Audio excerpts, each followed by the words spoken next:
Hello. And welcome back or welcome. Welcome back or welcome to Syd and Olivia Talk Shit, the big podcast for me. I'm the Syd one. I'm the Olivia one. And if you guys are listening on Spotify or any other place where you can listen to podcasts, Thank you. Thank you so much. And if you want to hop on over to YouTube to see a visual version of this podcast, You should. you can check out our YouTube. It's just Syd and Olivia. It's And if gonna you're here watching it on YouTube, hi. Hi.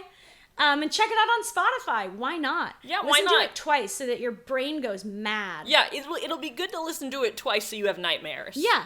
The more you listen to it, the more nightmares you have. That's our slogan. Anything new happened to you, Olivia? I fell asleep on the floor last night. How about you, Syd? Well, I watched you fall asleep on the floor last night, and I fell asleep on your couch.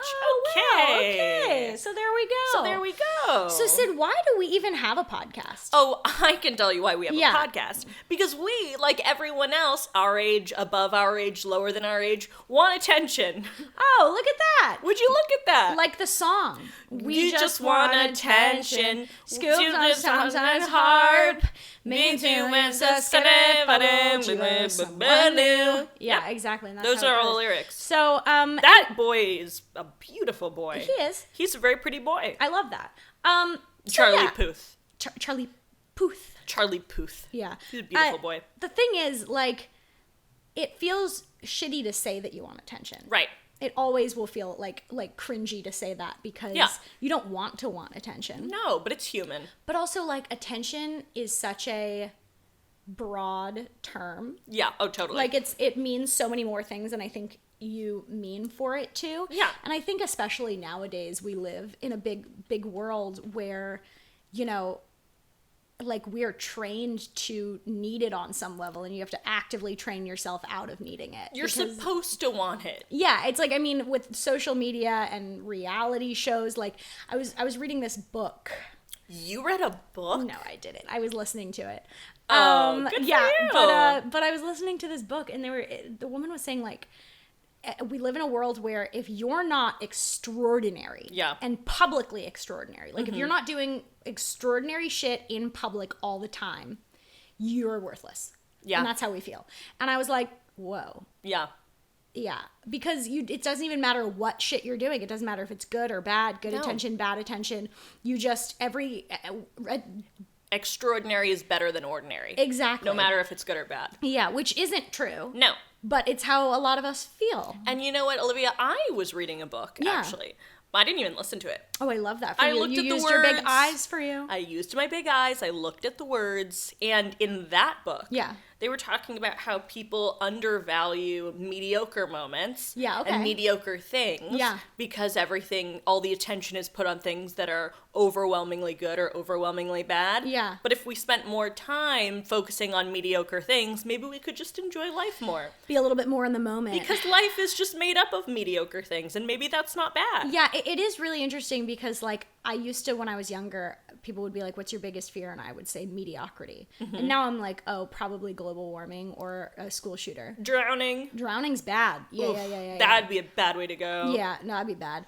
But it's so interesting how, like, I would have rather had something super bad happen to me than nothing that specific or crazy. Well, yeah, which is like, what? It's kind of a thing too of, like, I feel like a long time ago it was really cool to be the most popular person or the richest person or the most successful person. And now it's kind of just cool to be the most unique person. Yeah. So whether that is being the worst person because it's uniquely bad, or the most dumb because it's unique, you're unique. Or the smartest, that's unique. Or the funnest, that's unique. Yeah. Or if you have something horrifically wrong with you, everyone gives you attention, and then everyone secretly deep down wants that kind of a thing for themselves, which is absolutely twisted. And if you ever catch yourself having one of those thoughts, just go, it's okay, me, let's not do that anymore. Because that's I feel like it comes from that part of you that's still a little kid, because when you're a little kid you crave attention without even knowing that's what you want. No, when I was in middle school I used to write do you remember, like, email chains? And like, send this to 4 people or else you'll die. Else I'll come to your house and I'll kill you. Something like that. Yeah. It was usually like, here's a big long note, send it to 4 of your friends or you'll die in a big train crash. Yeah. And I would make up... It would always be such specific deaths. Yeah, it would be. And I would make up fake ones and send it to like 5 of the most popular kids so that I could get messages back. Because all I wanted was attention. Yeah. And I didn't even care that was sad. Yeah, interesting. I mean, I feel like even animals are, I mean, it's not even a human issue. No, it's an like, across-the-board issue. It's like not an adult or child. It's like across the board, all living things. Like your dog. Oh, my dog. My dog Mousy humps pillows, my arm, anything. She cries for attention. She sobs for attention. She cries for attention. She will pee on things for attention. Yeah, you give her everything in the world and then she'll just sob. I give her everything in the world and it's still not good enough. It's the weirdest thing. Yeah. Because maybe there's something more natural and less shameful about wanting attention then. Maybe it's just fine. You know who loves attention? Who? Babies. Yeah. Babies are fucking attention Imagine whores. a baby that hated attention. That'd be so weird. It was just like, oh, get away from me all the time. Like, genuinely was like, get the fuck away from me. Yeah. Just put me in my crib and leave me Walk alone. away. Let me feed myself. Yeah. No, definitely. Yeah, babies will do some weird shit for attention, like laugh at nothing. Yeah. Every adult thinks their baby, every parent thinks their baby can see ghosts or something. Because babies always look off into nothingness and cry or laugh. Maybe they're just being weird. Maybe they just want attention because they're goddamn whores. Maybe they just want attention. They don't want your heart. Maybe they just hate the thought of you as someone new. Is that the lyrics? Yeah. You just want attention. Yep. Sorry. But here's like an extra thing that I think is really weird. Tell me. Have you ever gotten attention? Oh yeah, it's the worst. It sucks. It is so bad. The grass is always greener on the other side. You always want attention until you get it, and then you're like, no. Like, I swear to God, anytime anyone compliments me for anything or goes, I saw that thing that you did, I am like, I just want to like hide. Yeah. Like, I'm just like, oh, okay, ha. Like, the best I can do is like, it was fun to make, I'm sorry. And like, I don't, like, I'm not good at receiving attention. I hate my birthday very much. You do hate your birthday. I hate my birthday. See, I like my birthday because I like celebrating anything, no matter what it is. But I understand you hating your birthday. I hate my birthday because every time it comes around, if people give me attention, I feel unworthy. And if people don't give me attention, I feel like, what I do wrong? See, I feel like my birthday is the only time I will completely accept attention. Totally. Because I'll just be like, this is my birthday. Yeah. But I totally understand what you're saying. Yeah, I've given you a bunch of cards for your birthday. You have on my birthday. I think last year you gave me a birthday card that was something along the lines of like Happy Wednesday and nothing else. Yeah. Just because just a regular day. Regular Wednesday. Hope it's a happy one. Yeah. Yeah. It's interesting. Like anytime. It's like we're making this podcast right now, and I'm like, oh my God, yeah, I freaking want to make this podcast. And then the second it comes out, I'm gonna be like, please watch the podcast. Yeah. And then when anyone responds like, oh, I saw it, I'm gonna like hide. Yeah. I'm gonna, like, I have like 1,000 or 2,000 unanswered texts on my phone. Yeah, that stresses me out. It's like this weird like. So I guess I don't want attention. No. What do I want? But I don't know. I don't think anyone really knows truly what they want. Yeah. But you know what I don't want? What? Stalkers. I want stalkers. I'm joking. Please edit that out. The biggest form of attention you can get is from a stalker. Is from someone who's giving you attention against your will. Yeah. Preferably a stranger. Have you ever had like a young stalker? I don't think I've had a young stalker or an old stalker. I definitely have never had like a like danger stalker. No, but you've had people who are obsessed with you. I've had people who are obsessed with me because my face is similar to my mom's face, and my mom is like a type of person where people are either like, I don't really, like, oh, I think I saw Bill and Ted's, or they're like, oh, she's an actress from the 80s. My mom was an actress in the 80s. She was in a lot of cult things. So like, therefore, people are either like, oh yeah, I've heard of that movie, and like kind of are all doing their own thing. Yep. Or they're like, I have a sculpture of you in my basement. Well, someone is making a sculpture of your mom to give you when she dies. That is true. And that's true. That's true. And there we go. It is kind of one of those things, though, where, like, we have so many coworkers and friends who are people who have just done random, like, things with their careers and lives. And now they have a bunch of people who are scary obsessed with them. Yeah, and they have fan fiction written about them. And you know what? I wish we did. Oh, I wish we had fan fiction. I so wish we did. I mean, Syd and I, a little backstory on some Olivia fan and fiction. I love fan fiction. We love a good fan fiction. Specifically writing it. We love writing fan fiction about people we know in our lives. And we like giving it to them unannounced, and it as a being, surprise, and it being just way too long, like 69, 70, 75 plus pages. Yeah, so we have done this twice so far. I mean, we've started a third one, but we haven't. We're in the middle of a third. We're in the middle of a third. We started with our good friend who's an actor. We're not going to say any names because we're not going to get sued. No names. We're not getting sued. We're not going to jail. We're not going to jail. Okay. Not today, Mom. Not today, Mom and Dad. Not today, Mom and Dad. Maybe next week. Maybe next day. But not today. Our good friend who's an actor. Yes. And in the fan fiction, not in real life, the fan fiction we wrote about him without his knowledge.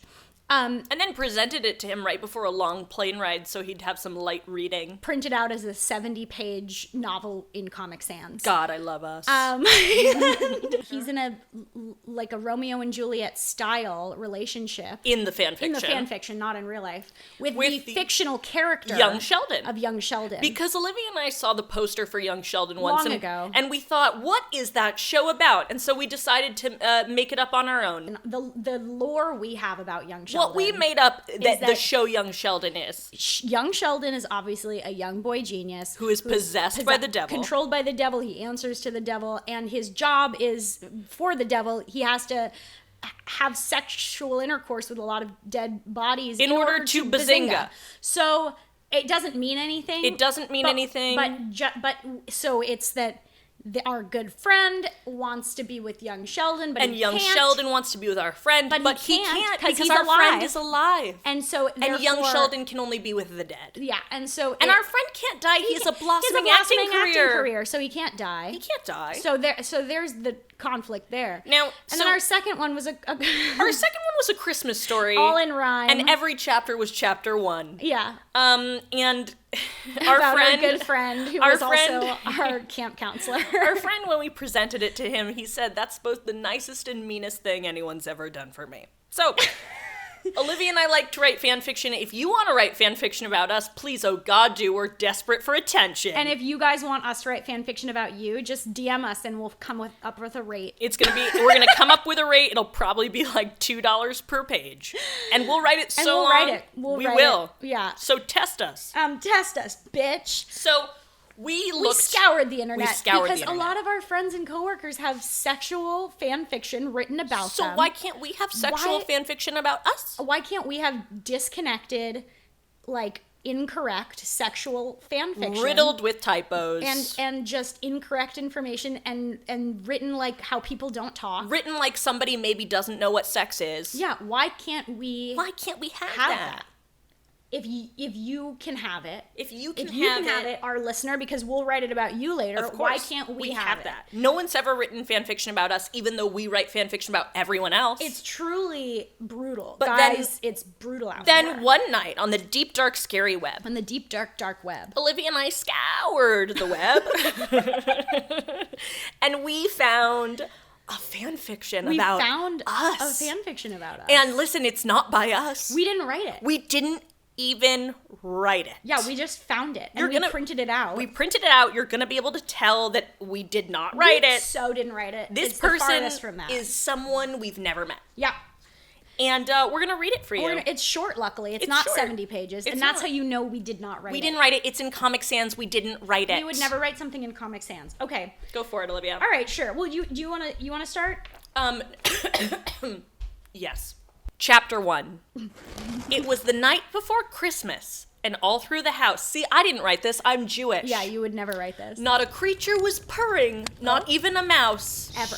And this house belonged to the De Laurentiis family. Olivia De Laurentiis is in that family. That's a beautiful rhyme. It's gorgeous. She sat in her room waiting for Santa's old claws. And as she did wait, she thought of all she was thankful for, like Thanksgiving. So this is where it stops rhyming. Her boyfriend, at Jake Hayes, go ahead and hit him with a follow.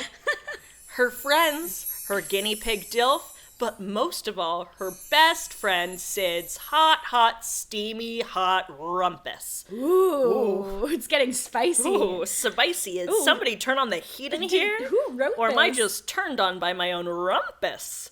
So hot and so steamy, she thought of it every day. Steam came from the rump, and I guess that's a yay. I don't know who wrote this. I have no idea. It wasn't us, though. I mean, it was some dark web author. Somebody else. All right. On the other side of the earth, Sydney was breaking and entering into the White House. Very factual. She was in the air vents of the Oval Office, where she had a big wet dream while awake. What is that? A wet thought?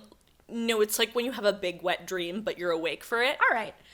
About her... I get those all the time in the air vents of the White House. About her best friend's steamy hot rumpus. Her gizzard went numb with wet lust. Just a really quick point out, I don't think people have gizzards. I think that's a bird thing, but that's okay. Strap in, okay? This person has definitely had sex. On the other side of the earth, Olivia's rumpus tingled. It was almost as if these best friends did share feeling in their rumps whenever they were aroused. What a classic thing. Okay. You know what? This is going to win a Pulitzer Prize. It's rhyming on and off. Syd finally found the portal in the White House air vents. The portal that would lead her to Santa's big sack. Okay. So she could be delivered to her sexy friend, who she wished she could touch like a lover. Sexually and not platonically ever. They have a bunch of sex tension because I said so. After all, no two girls can be friends. I know. I, the author, have met girls. And I've never met Syd or Olivia because I am not them. Sounds like this person's not us. No, this person is, I'm glad they're injecting themselves into this narrative. Yeah. That there's a first Good to person hear from element. the author about this. Olivia, in her home and in her bed, almost tore out her gizzard, which was aflame with lust. So just for the audience, they both have the I think what birds have, which is a gizzard. I'm pretty sure that's in the neck of a bird, question mark? I think it's in a bird. All right. She almost tore out her gizzard, which was aflame with lust, but she does not dare end her sweet life because she waits for her lover's sweet rumpus this night. Yeah, there's a typo there. But it rhymes. Oh, yes, it does. Knock, knock on her window. She heard a good knock. She looked at the window and saw a good rock. She looked up and saw a bunch of rocks being thrown at her window. How did these rocks make a knock, she thought. Now we're in Dr. Seuss. I don't know what's happening. Her ice-cold breasts steaming with icy lust. Woo, is it getting hot in here? Or is it just icy? At me? She picked up one of the rocks which laid on her floor. Glass was everywhere because the windows were broken by the rocks. The rock had a message on it. Olivia read it aloud to no one. Open your door and let me in, or I'll absolutely go apeshit on your garden, said the rock. Olivia knew who it had to be. She walked barefoot to her door, her gizzard growing just a bit more. She looked out at the snowy front yard. Ooh, I like that it's snowing outside my house. Of course, you live in the greater Los Angeles area. It was Santa Claus, that lusty demon, standing with a big fistful of rocks. I'm trying to kill you with these rocks, said Santa Claus. At least he's up front. Because you are not as hot as your mother, 80s actress Diane Franklin, who was my first crush in the 80s. I am Santa Claus, and I was born in the 80s. I just want to clarify, Olivia wrote that line, not me. I mean, someone who on the internet was not me wrote that. Yeah, no, of course not. You never wrote any part. No, I didn't write any part. Olivia felt relieved knowing that when she was a child, she was struck by lightning and was now immortal. Santa did not know this, but she did. Before I end your life, I brought you a sweet, sultry surprise. Wait, I really did mean to write surprise. No, whoever you did. Someone else went in and changed it to surprise, so it rhymed. God, who knew? I had an editor this whole time. Santa reached into his sack to pull out a gift, but instead, he grabbed tits. Fuck me. But instead, he grabbed Syd's left tit. "Oh no," shouted Santa, "a girl from the gross list. What are you doing deep in my sack? I was just about to give Olivia a PS4. Perfect. Olivia's heart jumped out of her lust as she saw the young, beautiful Sydney, her one more time. Her gizzard inflamed with desire and her head absolutely crushed from the plane ride over. Her only gift in this life. What? Santa uses a plane to get places. We needed to know that. Sydney's rock-hard face and rock-hard arms went harder. They went harder. She pulled out a vial of her enemy's tears and chugged them to extend her life 1,000 more years. I like that we both have different types of cosmology about us being immortal. We're both immortal, and you should all know this. Yeah, in any fan fiction anyone writes about us, please make sure we're immortal. Like, I don't care how sexy it gets, but make me immortal. Olivia, I am the king of the birds. Mm-hmm. It is why I have this shiny gizzard of mine. And I want you to be my queen because you also have a gizzard just as lusty and crusty as mine, said Syd, who was definitely on something. That's beautiful. Mm-hmm. Olivia's breasts grew so long and hard that they covered her face. That's what breasts do. Olivia threw her gunk at the wall, it was starting. What is her gunk? I don't know, I didn't write it. I didn't write it either, so what is her gunk? Santa Claus, who is usually just there to kill people with rocks, got big horny because, whoa, these two girls were about to get it on. Syd's gizzard warmed. It was warm. Her palms sweat, her vagina ran away. She was ready for full-on intercourse in public today. Olivia pulled an intergalactic space gun out of her rumpus and pointed it at Santa Claus. "Take notes," she said.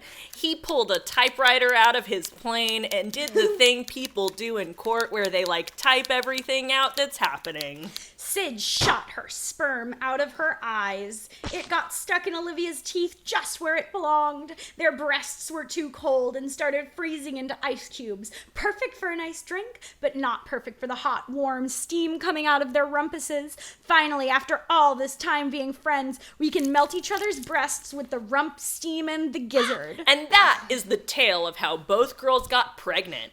Twins, one from each girl. And these twins would grow up to continue the cycle, and one would celebrate Christmas, and one would break into the White House, and the circle of life continues. God is dead, but I am as alive as ever. Me, the author.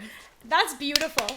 Wow, whoever wrote that is severely talented. We want to thank our fans. We have such big fans who must have written that for us. Whoever wrote that on the dark web, first off, we only know a couple things about you. A, you're alive. Yeah. B, you're not us. Yeah. So good job. Truly, of course someone else wrote that. Once again, if anyone wants us to write fan fiction for your friends, you tweet at us. The most upsetting birthday present in the world. Tweet at us at Syd and Olivia. Say, I need you guys to write fan fiction about my friend. You give us some basic information. We will absolutely get it done for you. It'll be so upsetting.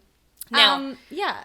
I feel like our egos are pretty pumped up, right? We just gave ourselves so much attention. My ego is just shooting through the roof like the sperm that shoots out of my eyes. Yeah, my ego is rock hard like the ice cubes that are my breasts. Now, we know everything about sex. Yeah. And that person clearly does too. Yeah. Well, they wrote a pretty accurate sex So scene. accurate.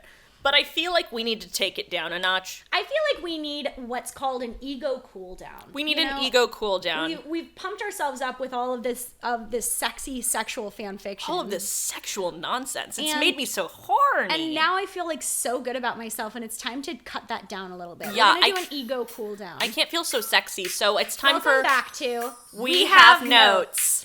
This time, we have notes about each other. These are notes on Syd and Olivia from Syd and Olivia. So Syd has some notes on me, of some things I could improve, some unasked for notes. And Olivia has some notes on me, Syd. Some things I have not asked for, but definitely can improve on. All right, you wanna start? Yep, I will start.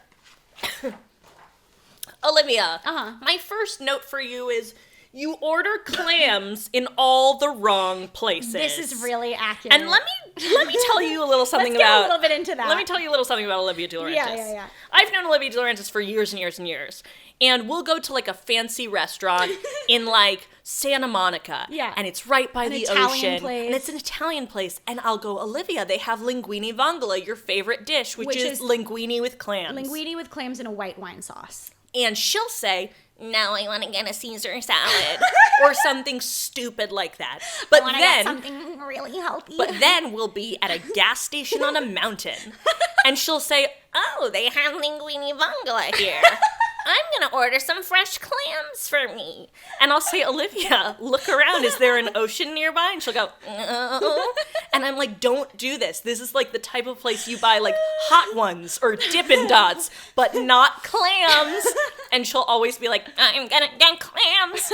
And it'll always come out looking like cat food. Yeah. And she'll eat it. Yeah, and then and then she'll throw up later. Well, I will be drunk usually. So the biggest problem at the root of all of this is that I'm sober when I'm in nice places. And then I go, well, I want to eat something healthy. But I'm drunk when I'm in bad places. And then I go, I want the clams. Right. But it did, I've had clams at Rocco's, the bar, the nighttime bar. Yeah.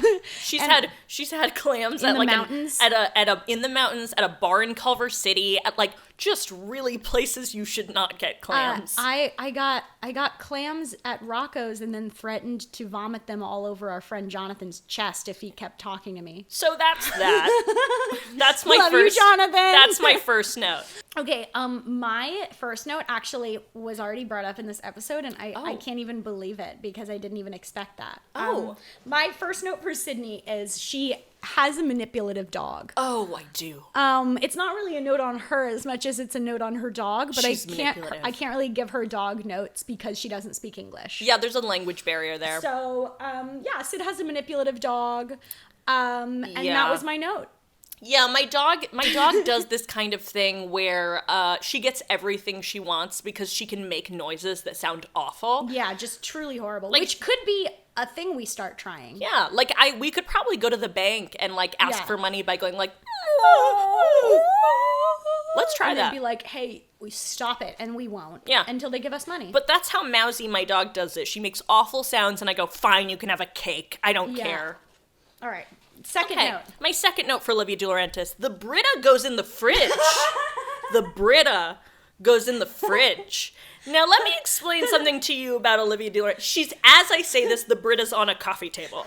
Let me explain something to you about Olivia De Laurentiis. I've never seen a person before put a Brita, meaning like a water pitcher, in a cabinet. It is not where it goes. It doesn't go in the pantry. You don't put your water in the pantry. You don't. You put it in the fridge. And once I said, Olivia, why did you put your Brita in the pantry? And she was like, I don't know, it fits there. What? That's fucking sociopath. That is a sociopath move. It's hard because I want it in the fridge. It's not hard. It's not hard. It's quite simply the easiest thing you could do is put it in the fridge. I want it in the fridge. And then you come over to my place and you take the Brita out and you like leave it in the bathroom or like somewhere where a water pitcher should never be. I'm trying to get it to fill up, but it takes a long time and then I forget.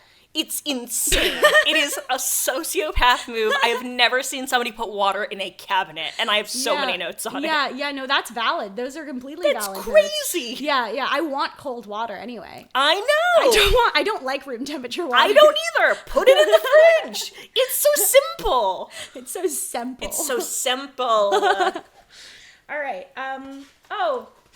Okay, here's another really basic note on Syd. Here we go. Her metabolism is too fast. Specifically, her metabolism is too fast for me. Because Syd loves to eat a bunch of foods that are objectively bad for you. It's true. Like, she loves pasta, she loves bread, she loves cheeses. Nachos. All the different foods that are not good for you, but so good. So good. And I want them, but if I eat them, my thyroid will shut my body off. I have no discipline. You have discipline. I don't have it.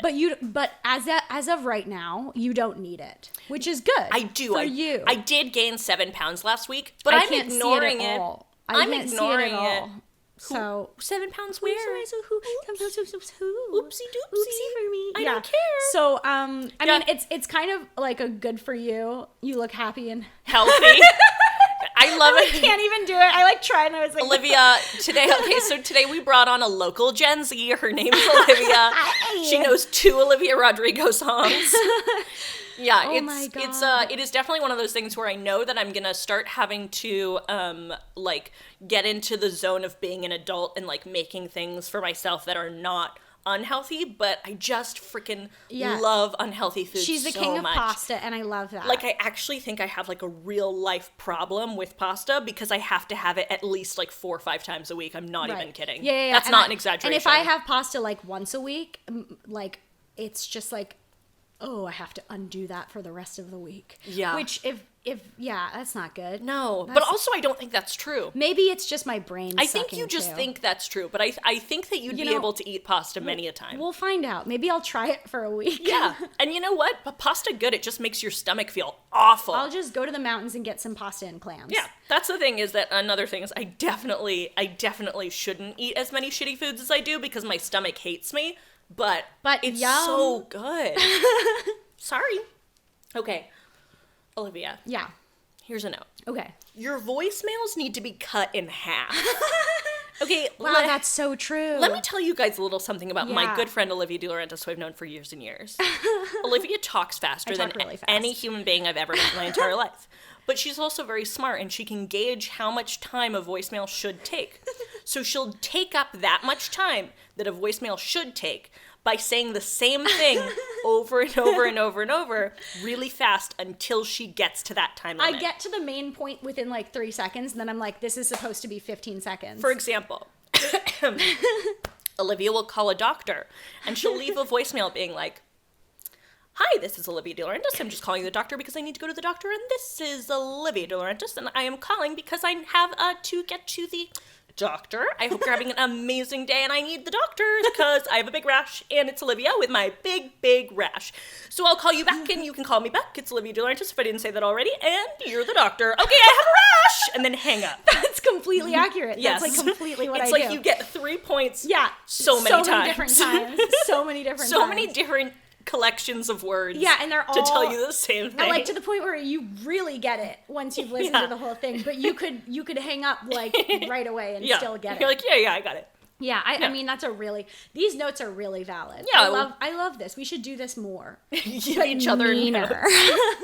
My friend Rod always wants to play a game where he's like, "Let's play a game that's called a compliment sandwich." And I'm like, "No, I don't want to play it." I know what this is going to be. Because it's always like he gives you a compliment, then tells you something you need to improve on, then gives you another compliment, but the thing you need to improve on feels like it's something that he's been meaning to say for a long time. Well, yeah. But couldn't find an opportunity to tell you. That sounds like, so it'll be pitching that game sounds like he wants to just tell you to improve on something. So it'll be like, "Syd, you have beautiful blue eyes." No, that doesn't count. Now, here's the thing. I don't feel like you're always genuine when you're listening to me and I'm talking. Maybe you need to listen a little harder to the things that I say. And anyway, you make a killer burrito. Like, it's like so bad.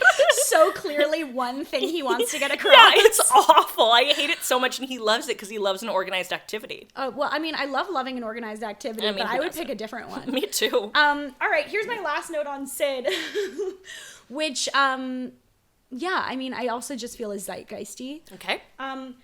She always thinks everyone hates her. Sad face. It's a sad face for me because everyone loves you. I don't know if that's Everyone true. loves you. It is true. I do have this thing, and I'm sure it's very common. Every, 3 or 4 hours. Yeah. I have this thing where I always am like, whoever I'm with, I'll just get the feeling of, do they not like me anymore? Yeah. And it doesn't matter who it is. It can be a relative. It can be anyone. Yeah. And I'm just like, I should probably leave. They're probably tired of me. And I always think everyone I'm not interacting with hates me. Yeah. Which is different. I'm always like, oh, the people who I haven't interacted with in a second, they probably hate me. I believe that they probably hate me too, but I thought you were going to say, I believe they probably hate you. No, I don't think so. I think it's kind of like a normal human thing to just assume that whoever you're talking to is like, maybe it's not normal. Especially, well, here's the thing. I would say coming back to this world of wanting attention. Yeah. Like, it's kind of that thing of, like, if you're not given constant reassurance, you start to go, like, oh. Yeah. But you have to train yourself out of that, which is a thing I'm going to try to do. Yeah. You got to be aware of it first, then train yourself out of it, and then you're free. It's like that. It's like that, like herd mentality of like, I want to do this thing so that my whole herd likes me and wants to make sure that I can hunt with them and gather with them. Gather with your herd. But it has kind of crossed over to the point where now it's just like, I'm on Instagram. Does anyone think I'm fun? Yeah, and well, it's interesting because like I feel also like the more I've felt in my life I've cared what people thought, the less people have thought of me. Yeah. And the more I've been like, I don't give a fuck. There'll be like one or two people who are like, I really don't like this girl, but like most people are like, that's fun. Yeah. And that shouldn't even be the reason that I want to do it. But it is like kind of this ironic, weird thing where like you can sense when someone's like, oh, please God. Right. And it's an interesting thing where it's like, for me, I literally just want like all of my friends to always want to hang out. Yeah, that's And I valid. think that's just not how life works. I mean, I think that's how it should. But yeah, I want all my friends to constantly be like, let's all buy a big house and live together. And that's just lovely. Not the world. No, but you know, but that's not a terrible want. No, I think that'd be so fun. That's a fun want. I just like the people that I like. I think they're great and I want to be surrounded by them. So what do you say? Do you want to move into a house together? Yeah. Are you sure? Well, You live with your boyfriend. I do. I'm gonna get you a contract for a house. Okay. You're gonna have to sign it. Do you want to? You could move into our refrigerator. I'll definitely move into your refrigerator. Right. You guys have in-unit laundry, so I'll be You here. could move into the laundry. Oh yeah, I'll move into the laundry. The laundry. Okay, guys, we have a call to action for you guys. And this is gonna make no sense, and it's gonna be so off topic. It's really important, okay? But during the break, at some point, you know, our mics do shut off sometimes, and we have a couple seconds to talk. And today, we had a conversation, and we really need to tell you about it. We need you guys to go to Post Malone's social media. Go to his Instagram. Go to his Twitter, go to whatever he has. Spam the rapper Post Malone. Because we were talking about how Post Malone really needs an album called Home Malone. Home Malone. Home Malone. And the cover is him going like this, but he's Post Malone. And what she's doing, if you can't see, is she's doing the Home Alone pose. Face, you know, grabbing both sides of your face and being surprised. What it would have been perfect is if he had done that during quarantine. Home Malone. Home Malone. And he needs to put out an album called Home Malone, and if he doesn't, we're gonna yell. He's already late on it. And I'm freaking out. And anyway. So please spam Post Malone and tell him that he has to make an album called Home Malone. This has nothing to do with anything, but it is important to us. It's really important. So that's your call to action for today. And your other call to action is make sure you're following us on Instagram, Twitter, TikTok. We're at Syd and Olivia. Everywhere. All of the above. We're on YouTube at Syd and Olivia, where you might be watching that here. And guys, like, if you want us to write fan fiction about you, you just let us know because you just want attention. We need to learn those lyrics. Yeah. But at least you know some Olivia Rodrigo lyrics. Yeah, I know some. Yeah, that's good. Yeah, it's good for me. Oh, you seem happy and healthy. Oh, fucking yeah, I did that. Yeah, fuck yeah. Oh, fuck me. Now don't tempt me. That's what we were just reading about. Okay. Make sure that you come back to watch the next episode or listen to the next episode. Hell yeah. Thank you guys so much for watching. Or listening. To Syd and Olivia Talk Shit. I'm Olivia. I'm Syd. And we'll see you guys next time. Goodbye. Thank you.